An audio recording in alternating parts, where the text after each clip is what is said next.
Ahoy! Lancelot has been announced as the next god in SMITE, and he brings things to the table that we haven't seen in any god before. Mainly, he is a stance-swapping assassin, and he's also mostly mounted.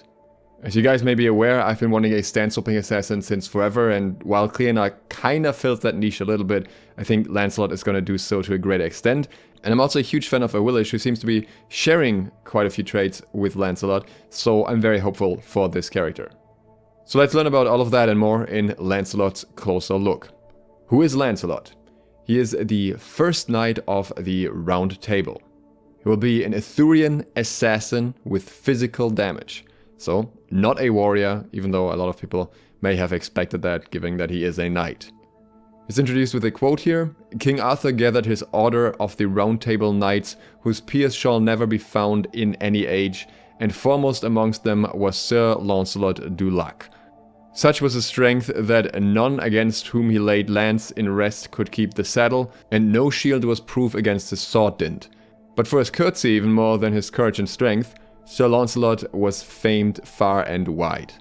Sir Lancelot is the shining example of chivalry and strength, and yet he also brought Arthur's downfall. Many Arthurian characters change and develop unique depictions across different sources of Old English and French works of literature. Lancelot is no different. He was raised by the Lady of the Lake herself, a fae, which perhaps led to his supernatural abilities on the battleground. He became renowned for his victories in both the real skirmishes of war as well as the testing grounds of various tournaments. He was a skilled swordsman, but was of course best known for his ability with a lance. As a knight of the Round Table, he was entrusted with the highest honors and responsibilities. He eventually became the personal guardian of Arthur's wife, Guinevere. This venerated role opened a doorway to temptation, and the knight ended up falling in love with the queen. A scandalous affair transpired, distracting and discouraging Arthur, allowing for his rival, Mordred, to seize the opportunity and slay the king. This blemish on Lancelot's story has resulted in him being portrayed in a variety of ways, often with themes of personal conflict and duality. He is a painful reminder that people are rarely perfect, and those who seem flawless often struggle with the heaviest of burdens. Our vision. For SMITE, we wanted to show Lancelot as the archetypical knight. Loved, respected, and known to all. Need someone to venture out and help those in need? Lancelot is your man. Not only is he an unparalleled fighter, he also has all the warmth and empathy of your dearest relative. Lancelot also works tirelessly to suppress his troubled side.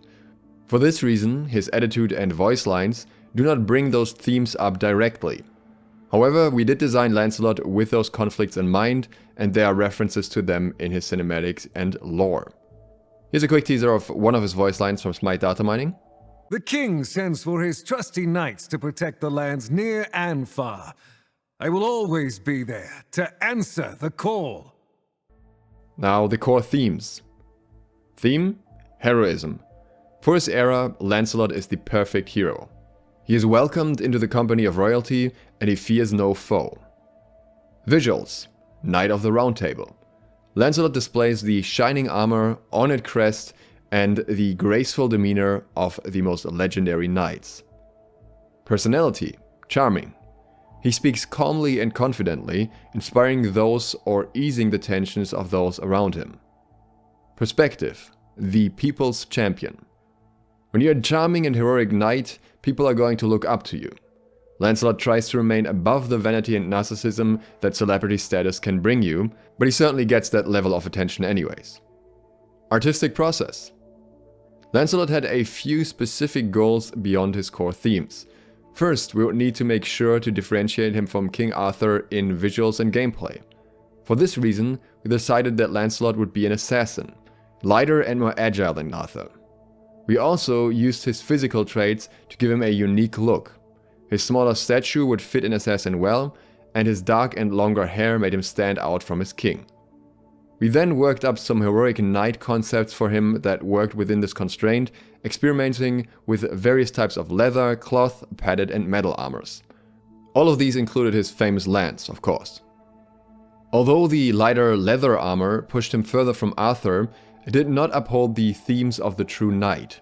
We focused more on the full metal armor, while also aiming to keep it lighter and sleeker than Arthur and other medieval skins in SMITE.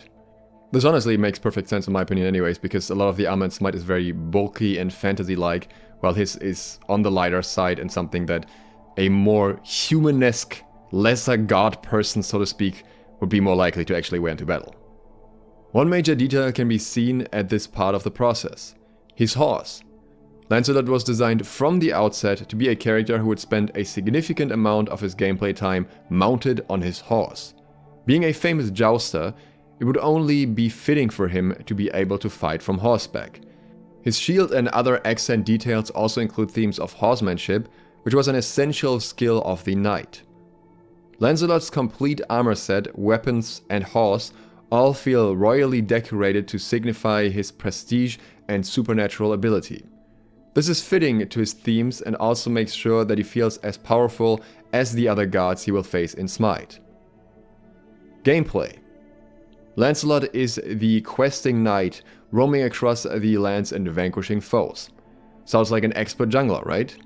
As an assassin, this god is intended to play best in jungle. His high melee burst damage and multiple movement options make him able to roam and clear well. Burst being a very important factor. We had quite a few assassins over time that were not that bursty. While mounted, he is unable to use basic attacks or relics, so Lancelot players will need to be careful with the usage of the blink relic. Reminds you of some certain other assassin. Lancelot has multiple ways to approach enemies that he will need to use correctly in the right situations in order to find success. Unique gameplay features. His horse. Lancelot can mount up by using a non-ultimate ability. While mounted, he gets 3 new abilities and can still fire his ultimate. Unique stance changer gameplay. In his mounted stance, Lancelot players are incentivized to traverse the map and engage in fights, dismounting by using his mounted abilities in order to join the fray. Keep in mind that you can't basic attack while you're on the horse, so you will frequently be using these dismount abilities while jungling. The horse has movement controls similar to the horseback ultimates of Guan Yu and Hachiman. Keep in mind that no comparison to Awilix is drawn here, so I'm assuming that this either means that he cannot stop completely while on the horse, on the mount, or that this is referring to the way that you can target abilities independently from the movement, whereas Awilix kind of goes wherever you aim. He also has a new system where players can knock him off his mount, so I'm guessing that would take away the extra abilities that you can use, so you want to be sure to attack before the enemy does in order to get those extra abilities. His ultimate is an ability in its own right, but if unmounted, will bring Lancelot back on his horse as well. This begs the question if that means the ultimate can also be used as an escape. He has a unique effect from his shield that reduces basic attack damage from sources Lancelot is facing toward. Very, very interesting, rather unusual for an assassin. He also has a short dash ability that can be refired on successfully hit of any enemy. So similar to Achilles, but it's not just restricted to guards apparently, since it says any enemy. This should work on jungle camps and on minions as well. A 2-stage ability with a narrow sweet spot for bonus damage. So overall, these sounds very high mobility between the mount that he can also use in the ultimate, and a short dash that can be refired, but more of an aggressive mobility character.